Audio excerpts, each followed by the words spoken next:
Good morning. This is Philip Koerper. This is the Philip Koerper Show, episode 75, November 27. Oh, I've got a lot of great things to talk about today. I want to lead off with this Mia Love thing. Okay. I went to Brigham Young University. I've lived in Utah for 5 years, maybe. Mia Love, I mean, she is, I mean, just Jeff Flake, another example of what happened to Jeff Flake. Mia Love is just really has an amazing story, being born in New York, of parents who are from Haiti. She actually joins the Church of Jesus Christ of Latter-day Saints, marries another member, and then she goes off and is in Utah. She gets politically active. She's fairly conservative. She gets elected to the House of Representatives. I mean, really just awesome, all fired up, and then she doesn't, hold on to her, conservative principles, and she gets defeated by a Democrat in Utah, a very conservative state. And so I've done a little research, and she just made a concession speech, but I've done some research. She's got a Club for Growth score. She ranks 105th. She's got a score of 80 and 83. I mean, not that great. Her NRA score in Utah is the lowest out of the other Republicans. Rob Bishop is a Republican. He has a 93% score with the NRA. Chris Stewart in District 2 has a 93% approval rating with the NRA, and she's got an 86. And so she is not the most conservative, okay? And she kind of was trying to do a little bit of this, nudge a little bit to Donald Trump during the campaign and not totally alienate him. Mitt Romney did the exact same thing. He's kind of a never Trumper. He just goes against Trump, except when Trump wanted him maybe to be Secretary of State. And so Mitt Romney puts his tail between his legs and is all happy about Donald Trump, goes out to D.C., the photo op, and then he gets turned down for Secretary of State. And then Mitt Romney goes back to just griping and grumbling on Trump. Really, we don't win politically when we're grumbling. And I want to just point out, there's a Fox News article on this Mia Love concession speech. And this really, I think what Mia Love says here really sums up really our political philosophy as conservatives and how we really just try to stick to the issues. We should. Now we take jabs, right? There's news of the day and we take jabs. For example, the caravan, the invasion down in Tijuana right now. I mean, both sides of the aisle politically will try to use whatever they can for their own benefit. I really want to build the wall. I agree with Donald on this. Build the wall, strong southern border. Then once we have that, we lock down that border the best we can. It won't be perfect. We get some semblance of order down there at that border, and we don't have just people, 500, 1,000 people coming in every day illegally. Then we can really work on immigration reform and workers' visas, educational visas, and asylum issues. But we need to stay focused on politics. And so Mia Love, she gives out this concession speech, and then she kind of she rips, the big headlines here. Okay, what is the headlines going to be? The headline is that she is going to she goes after Trump in her concession speech. And it's really, I think, very ironic. And so now a few weeks ago, right after the elections, the Donald was talking, and he mentioned Mia Love, and he said that In the Fox News article, Trump derided the Republican congresswoman, is what the article says, for asking him for help earlier this year freeing Utah native Joshua Holt, who was jailed in Venezuela, but in return gave me no love. Too bad. Sorry about that, Mia, Trump said of the loss. And then Love, she said yesterday, she said she was proud. She nagged the president every day to secure the release of Holt. She also chastised Washington lawmakers, especially Republicans, for not taking minorities into their homes and hearts. I've seen the cost of conservatives for not truly taking people into their hearts. Democrats saw newly elected black members and women to Congress in this election. This is a matter of fact that Republicans lost in this regard. And that's funny how the Fox News article says a record number of women were elected to the House in this year's midterm elections, the majority Democrats. Love also attacked the media and McAdams in her speech, calling the Democrat a wolf in sheep's clothing. When asked if she would consider running again in 2020, Love said she wasn't sure. I'm not going away, but now I'm unleashed, I'm untethered, and I'm unshackled, and I can say exactly what's on my mind. Now, let me just say one thing here. This is the beauty of Donald Trump. He says he is a politician right now, and he says whatever is on his mind. I mean, it seems like he does. So, this is the reason why we don't like these fake politicians who are always nice and they give all these platitudes. People like HRC, she is just, it's just, you get nauseated when she talks because it's just a bunch of cliches and platitudes, and it's just no real substance. I think Americans are really seeing through that. And I think that's the beauty of Donald as a politician. He just says what he thinks, what's on his mind right now. Okay, so now Mia Love is free to speak what's on her mind. So as a politician, she was not free to speak. She was just this little plastic politicians full of a bunch a bunch of platitudes and just promises that are never fulfilled. I think that's really the point.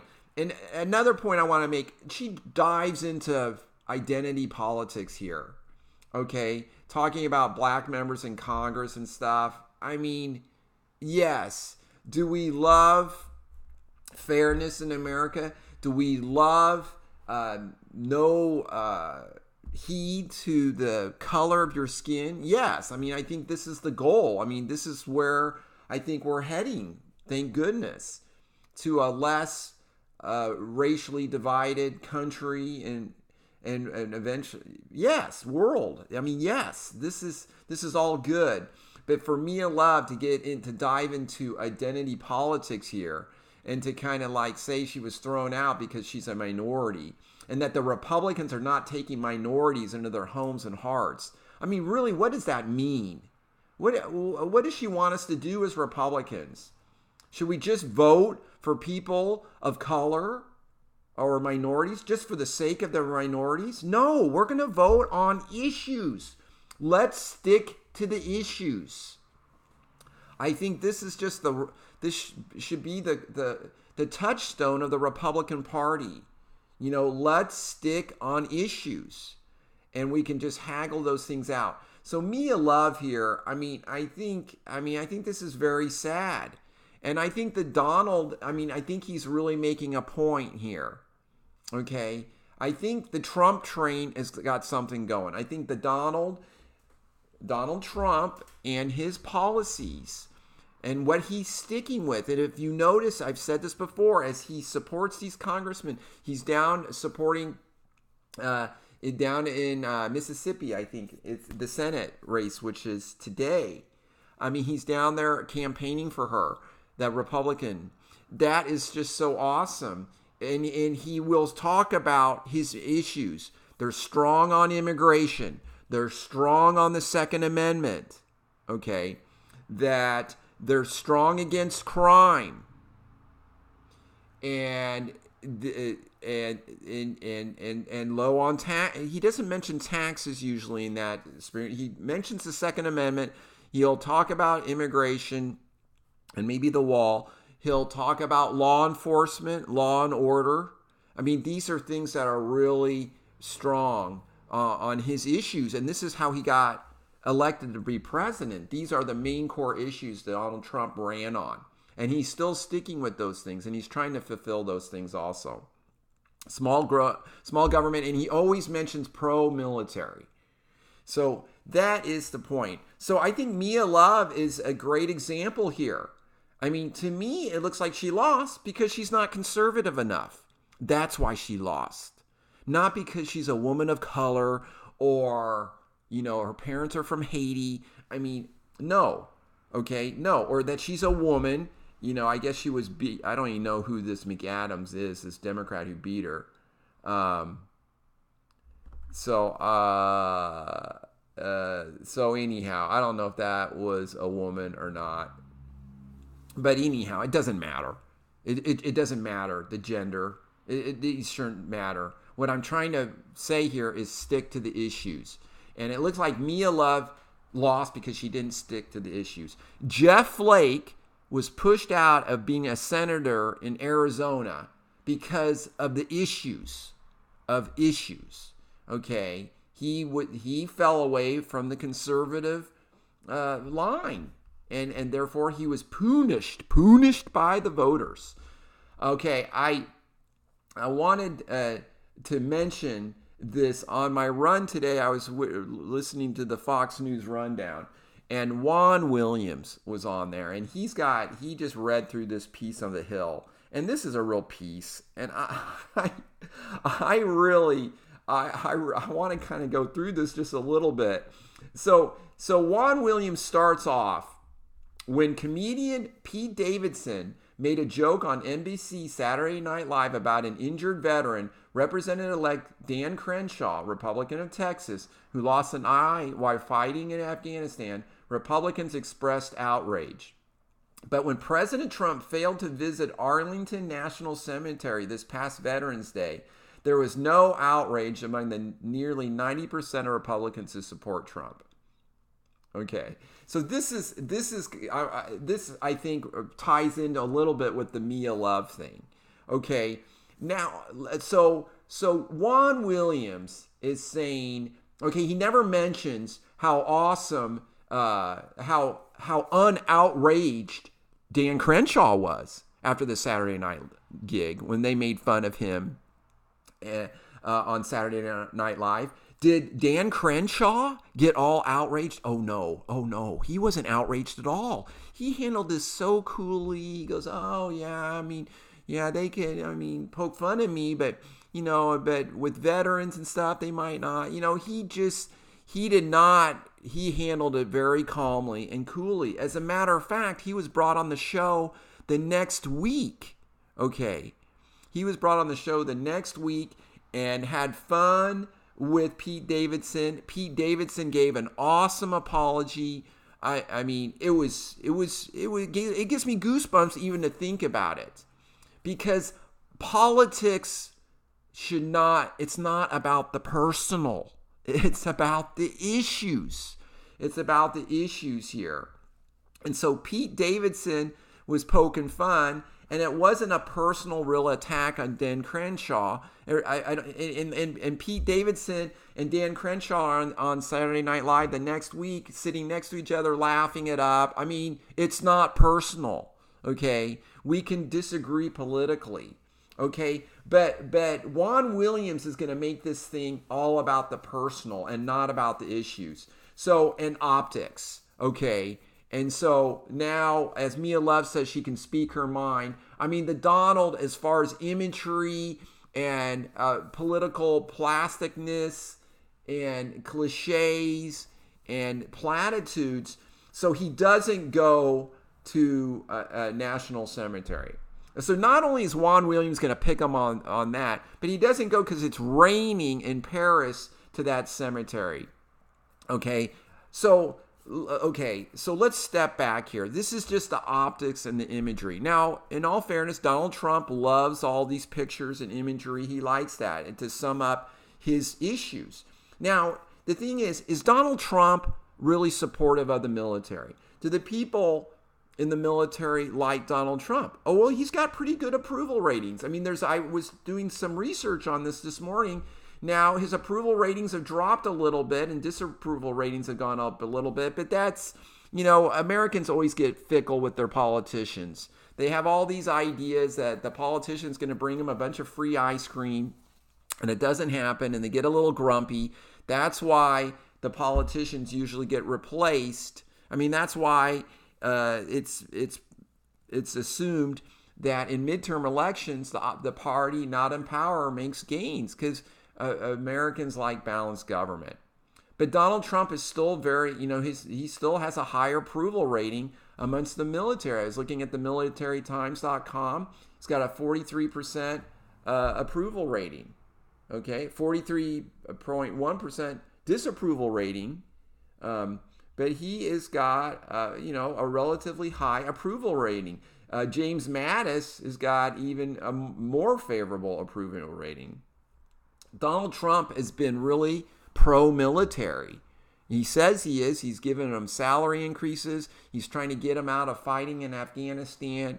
He's been very pro-military. But Juan Williams makes a really big deal about how Donald Trump hasn't gone to visit the troops and all of this stuff. Okay. So, I mean, we can take jabs at each other all we want. And Juan Williams, I mean, that's great. I mean, he wants to jab on some of these things. But Juan Williams is just talking about if Donald Trump goes to a cemetery or not, and just goes and visit one. I want to talk about the issues, not what the daily schedule of the president is. I mean, I think Juan Williams' argument here is so shallow.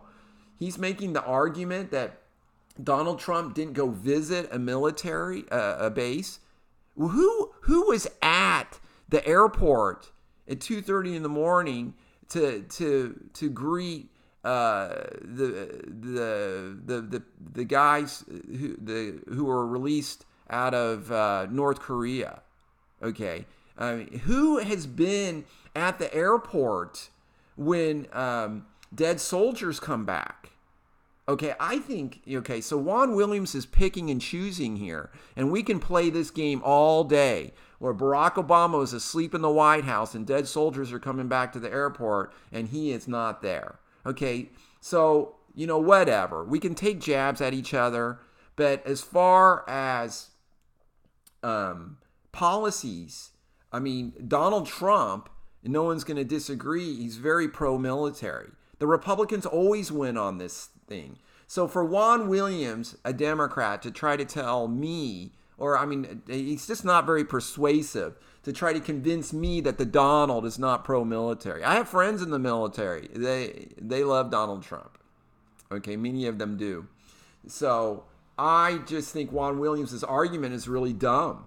And I just don't think it really I think it's really stupid. So, but I just wanted to criticize that a little bit, Juan Williams, a little bit. I just think he just doesn't get it. Okay, I mean, so listen to this. This is the core of what stumps me about Trump's base. Why do they close their eyes when he violates conservative standards of flag-waving patriotism? This is the same base that excused Trump for demeaning a Gold Star family during the 2016 campaign. Now, the Gold Star family was getting very political, and they were Democrats, and Donald attacked Democrats. They're Gold Star families. Yes, they are, but they're Democrats. So just being a Gold Star family doesn't give you the moral high road on political issues. This is the same thing with McRaven or whoever that Navy SEAL guy was, who's a Democrat, and he's going after Donald politically right now and saying that Donald Trump's rhetoric is the most dangerous thing ever. I mean, this is just complete retardedness. But Chris Wallace was going after the Donald saying, well, he is a Navy SEAL. How can you disagree with him? He's got to be right. He's a military guy. He helped get Osama bin Laden. Of course, Donald will go, well, yeah, it took forever, He's going to immediately tear that apart. But the guy's a Democrat, and that's exactly what the Donald said. He's a Democrat. He supported HRC. He supports Barry Obama. Okay, I think he's wrong on this. It's okay. So we get caught in this fog, but getting back to the core issues, I think, is really the way to go, and to win these political debates. Because really, politics is all just about debate. These are just debates. We got both sides of the issues. We can haggle it out and try to come up with some kind of issue. If we can't resolve our issues, then we're going to have to go back to our political parties, get enough votes to win our issues. That's what elections are for. That's why we have elections. So anyhow, Juan Williams is silly. So I had a friend who wanted me to talk a little bit about why a judge can just block Trump's immigration policy. So Donald Trump comes up with this asylum thing at the border. This is really such a joke. I just once again want to say this. Okay, these people, their story, or the media's story, is that Honduras is just, and Guatemala, very bad places, very unsafe. Okay, these people are in fear for their lives. All right, so they're coming to America and just throw themselves at our mercy and go, hey, give me asylum. I got to get in here. It's so dangerous where I live. And yet they go through Mexico. Well, they break in to Mexico illegally. Just smash their way into Mexico and plow through the country with their Honduran flags and cussing, throwing rocks at people, throwing rocks at helicopters, leaving a big mess wherever they go, demanding food. Whatever. And then they're a bunch of men. These are a bunch of young men, but they push the women and children to the front like human shields, as Donald says, and he's right about this. They push them in the front of the cameras.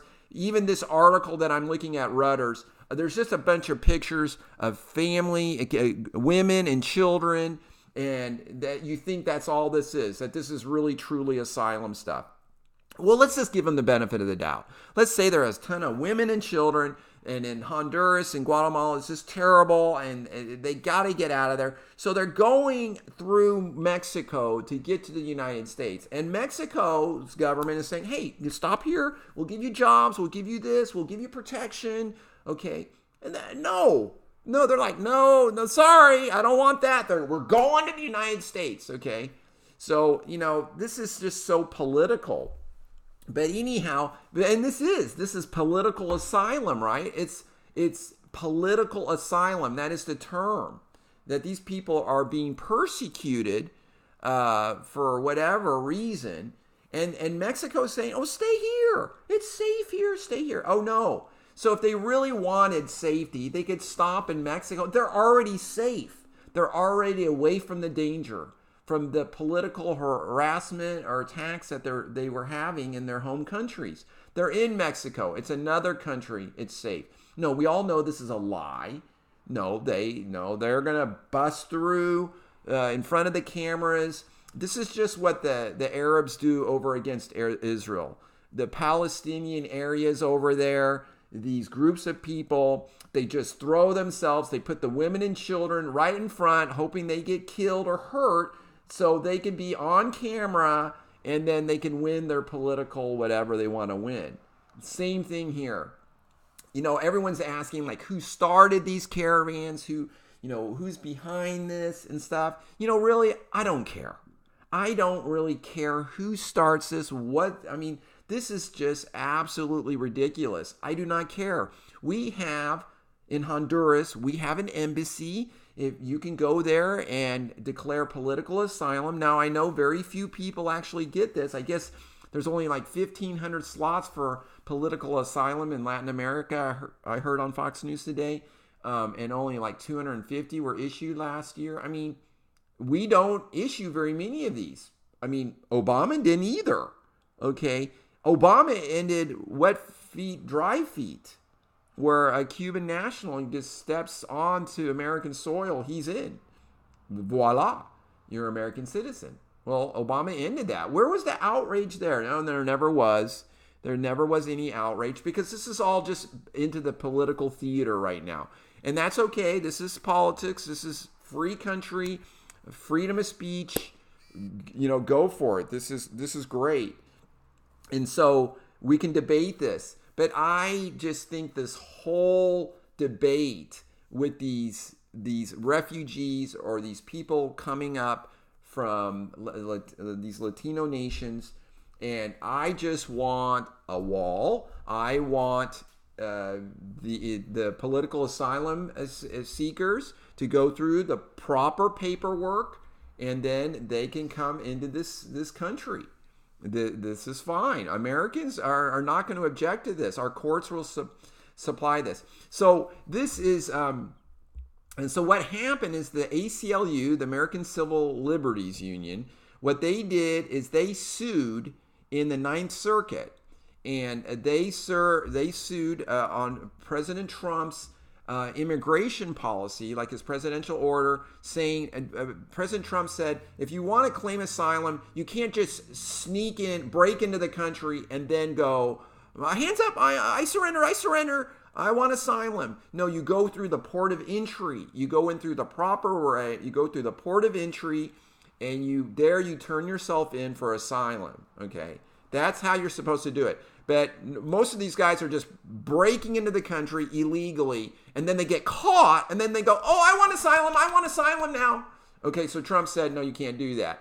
So the ACLU sued in court, and this John Tiger guy, U.S. District Judge in San Francisco, this guy was nominated by Barack Obama, and he said, oh, well, we're going to have an injunction. So this is how a judge, a district judge, U.S. district judge, can really block what the executive office is doing in the United States.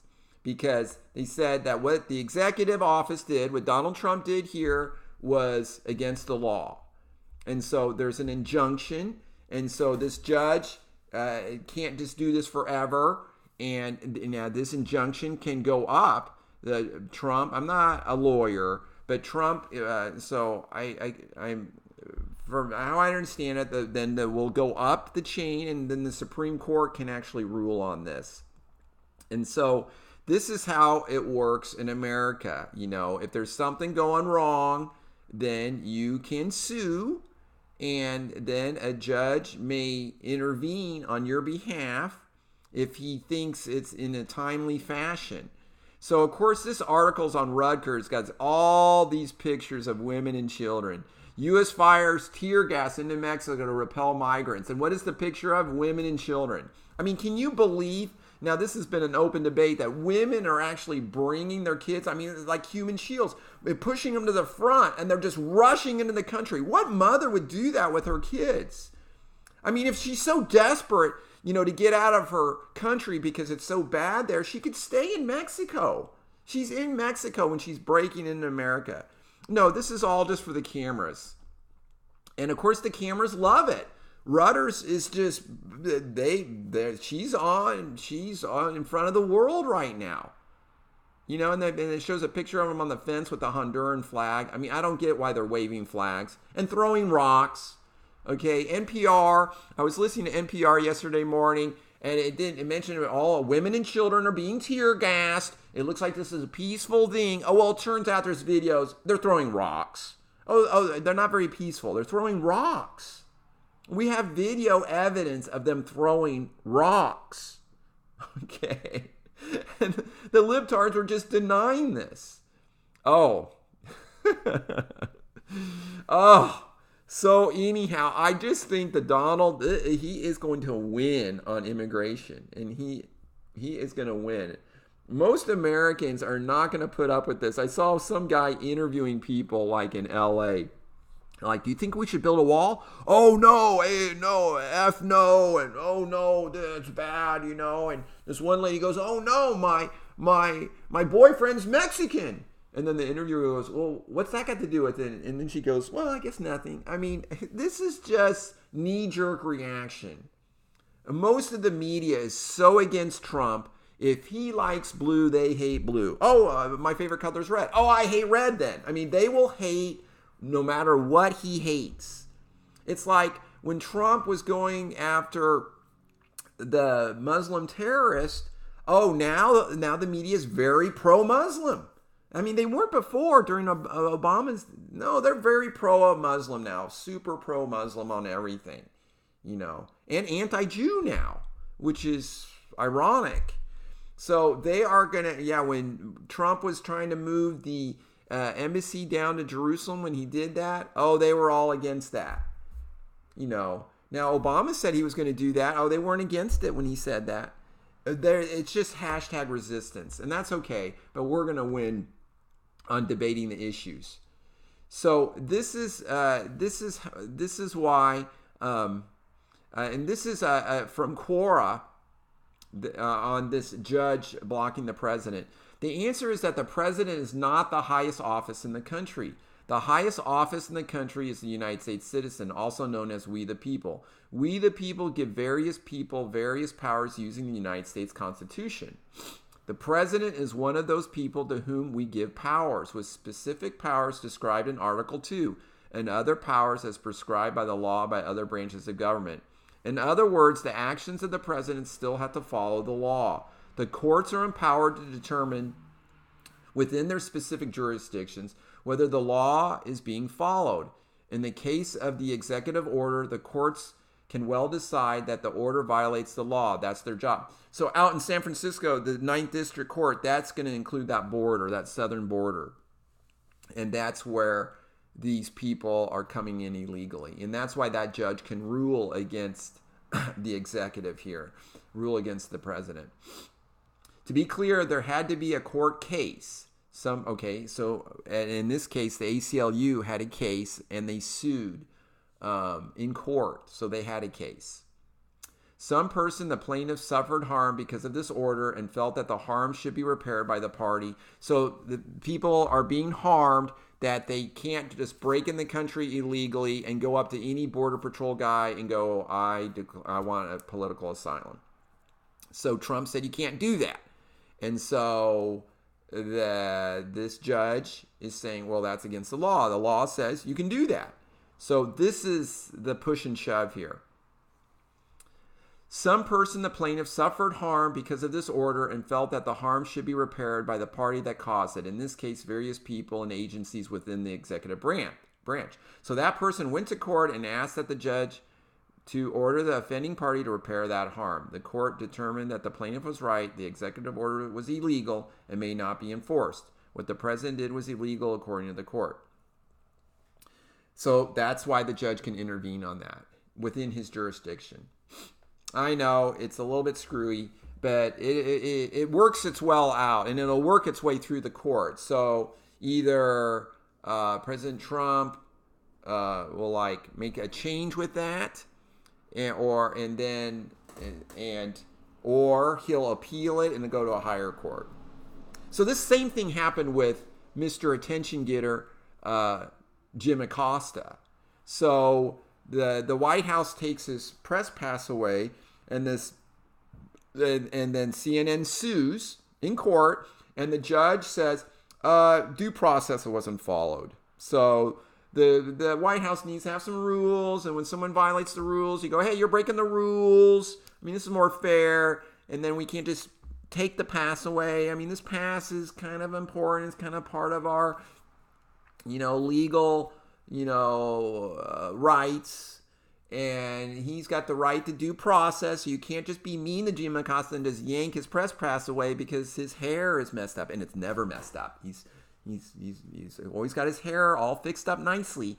And so the judge said, you've got due process here. And so then the White House goes, okay, we're going to have some rules. So the White House kind of bended to the judge and said, okay, we'll have some rules. We'll give him back his thing, his press pass. So that's how it works in my little lay terms. I want to move on. There's no surprise here.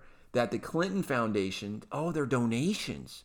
Now, do you think their donations since Hillary lost the presidency, do you think their donations went up, stayed the same, or went down? Well, I bet you're right. They have gone down. Now, why would they go down? This Clinton Foundation is so great. I mean, if we lost the Clinton Foundation, all the poor people on the earth would starve to death. I mean, and we would all just shrivel up from bad diseases. I mean, the Clinton Foundation was saving the earth. I mean, they were what a God. We don't need religion. We don't need church charity. We don't need Mother Teresa types. No, we've got the Clinton Foundation. And Bill and Hillary are flying around on jets and bringing in millions and millions of dollars. Oh, zoop right in. Oh, no campaign finance laws, or no. And they can employ thousands of their friends. This is just amazing. They can be almost billionaires with this Clinton Foundation. Oh, let me tell you. The funding has gone way, way down. Okay, now supposedly the DOJ is looking into it. Whatever. Americans don't care. We already know. We see through this. This Clinton Foundation was pay for play. I mean, come on. They think the Russians influenced the election and stuff, or that Trump used the Russians to benefit. I mean, what? The Clintons were taking in millions of dollars from these Middle Eastern rulers and dictators. I mean, good grief. This was just, Bill and Hillary are actually pretty smart. I mean, they've gotten away with this. They all make millions of dollars of all of this. The Clinton Foundation flies them around, pays for this, pays for that. Chelsea Clinton is a part of this. Oh man, they're living the life of the rich and famous, and all under this guise of helping out the world. Oh, it's just so rich. I mean, good grief. I mean, how obvious can we get here? Oh, yeah. These tax filings have shown public that they pulled in $62 million in 2016, but only $26 million the following year, a 58% drop. Ugh, man. I mean, really, don't give me a hard time about Donald Trump and his finances. Please spare me the news. I do not care. I mean, really. I mean, good grief. The Donald is, from my point of view, he's making less money now as president than when he was, CEO of his company and managing all of his billions of dollars. I mean, good grief. Yeah, when you become a politician, half of the country is just going to hate your guts because you got to pick a political side. They're going to hate you.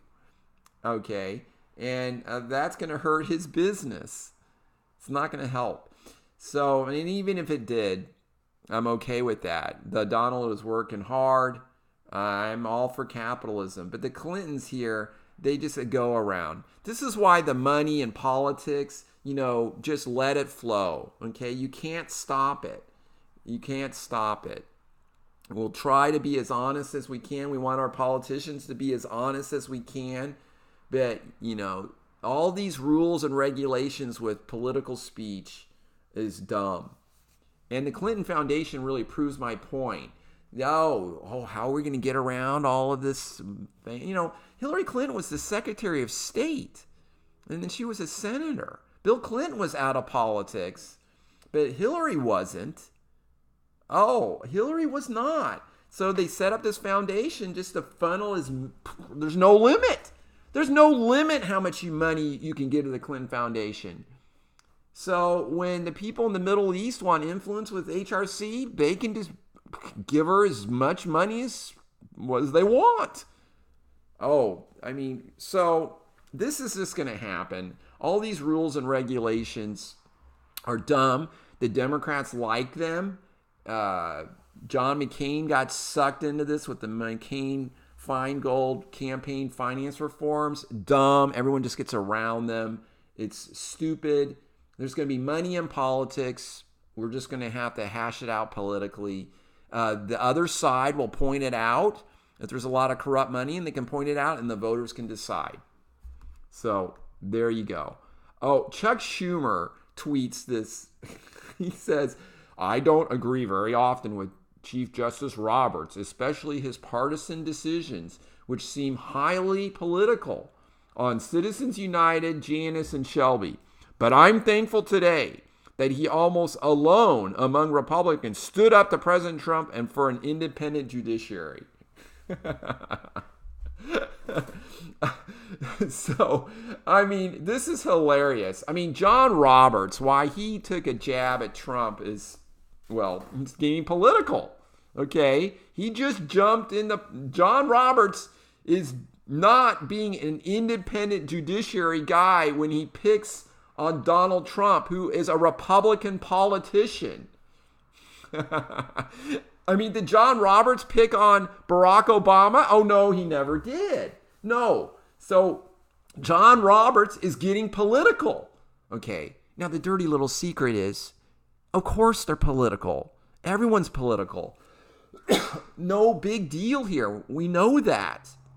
That's why these nomination processes are such a big deal. We wait for our political party to get in power, and then we put judges in there who are going to see things as we see them from a judiciary standpoint, from politics. They're going to, Republicans, we want the Constitution to be interpreted as it was ratified. Well, the Democrats, no, they want the Constitution just to, be whatever they want politically. Okay. No restraint. Roe v. Wade. It's all there. Oh, yeah. Roe v. Wade. Oh, yeah. Oh, it's there. It's in there. It's in the Constitution. That right to privacy means you can just kill the babies inside you. Oh, yeah. It's there. So they saw what they saw. We see what we see. Okay. And so Schumer is all excited about an independent judiciary when Justice Roberts goes after Trump. I mean, Schumer is being super political here. That's okay. He's a politician, but he's pretending to be apolitical on this and support an independent judiciary. If he was so into an independent judiciary, when the American people put the Republicans in charge of the Senate, who advises and consents on judges, and we elect a Republican to be president, why is Chuck Schumer even... Why was he against Brett Kavanaugh? Why? That's what the people decided through a Republican president, a Republican-controlled Senate. That's what we decided. Why is he so against that? Oh, I think this is just hilarious. And Greg Gutfield just goes nuts on this. It's just so funny. He says, as the media drooled over Roberts, Chuck angled for some spotlight with this tweet.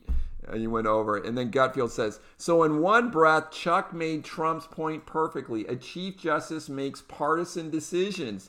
Then notes Roberts' political party, revealing he labels judges too. Now, that's not just comical. It's progress.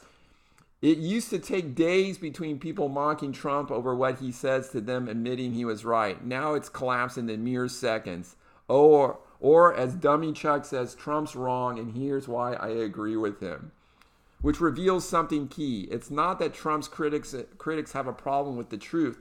They have a problem with Trump saying it. Which is why in his own criticism of Trump's truth, Schumer accidentally, for once, spoke it too. Maybe he didn't mean to. But when the only thing left to say is what Trump's been saying, you have no choice. So well done, Chuck. It's like you sat in Trump's lap while he moved your mouth. This is the Mia Love comment. Oh, now I'm not a politician. Now I can break free. I'm unleashed. I can say whatever's on my mind. I can speak the truth. I mean, before Mia, you were just not allowed to speak the truth. Let's talk the truth. Let's let it out there. And Gutfield is really right. Tucker Carlson, I was watching him last night. He was watching all these illegals come into the country or try to break into the country. The Democrats, first said, oh, there's a caravan, Michael Knowles was talking about this in his podcast yesterday. Oh, there's a caravan coming from Honduras. And then Jim Acosta says, oh, no, there's no caravan. There's no invasion. They're 100 miles away. They don't even exist, And so then they exist, and now they're breaking into the country. Oh, no, it's just a bunch of women and children, and they're being tear gassed. This is so bad. This is like an international violation that we're tear gassing our people. We tear gas our protesters in our own cities. And so Tucker Carlson makes a really good point. How many of these poor people can we take into this country? 170 million people in Latin America, according to some studies, want to come and live in the United States and work here? Of course people want to come here. Let's bring them in on merit, okay? If we bring in all the world's poor, are you going to pay for that? Or you want just me to pay for that? Or who's going to pay for that? Who's going to pay for that? So this is a debate that we can have, and I think the Republicans are going to win on this debate. Good news, NASA, the Mars lander landed on the red planet. It didn't blow up. So a victory there for NASA. That's cool. We'll see where that leads. Alan Dershowitz is saying Robert Mueller's report is going to be devastating for the president. When I say devastating, I mean it's going to paint a picture that's going to be politically very devastating. I still don't think it's going to make a criminal case. I think Alan Dershowitz is wrong on this. I think if the Democrats had, or if Bob Mueller had some real good dirt on Donald and how he really messed up with the election, we would know about it now. That would be big news. If that was super devastating news, I think we would have that information now. I think Bob Mueller would reveal it. Why would he keep something like that secret? How could he? No, it doesn't seem, we'll have to wait and see, but it doesn't seem like Bob Mueller's got anything. What is he going to do with this report? He's going to give it to the Attorney General, and then, the Attorney General, I guess, will decide to reveal that. Some of it might not even be revealed or redacted. I mean, who knows? I think the public will see. I think the public pressure the public will want to see this.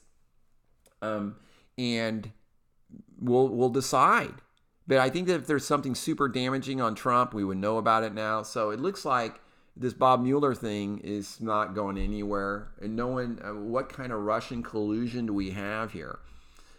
This is a long podcast. I want to, I'm going to save these two topics for another time. But I wanted to just leave on a great note about how I still really think Thanksgiving is such a great holiday. It's a great holiday where we can just be grateful for other things. And the people who I know and I really enjoy being around, the happy, joyful people that I enjoy associating with, those are people who are very grateful in their lives for the blessings that we all enjoy in this great country. I am so thankful. And I'm thankful for the belief that I have in a God who loves us and who cares about us, who cares about me, who knows me by name, cares about me, and he wants me to reach my potential. And he wants me to live with him again, with my family. I love that. I love that belief that I have in that. And I really, with faith, I know that is true. I can feel it in my heart that that's true. I think that's the Spirit telling me that's truth. So I encourage you to go find truth wherever you may be. And you guys have a great day. This is the Philip Koerper Show. I'm Philip Koerper. It's copyright 2018. You can subscribe to the Philip Koerper Show on iTunes or SoundCloud, or go watch the video on YouTube on the Philip Koerper Show. Have a great day. Thanks. Bye.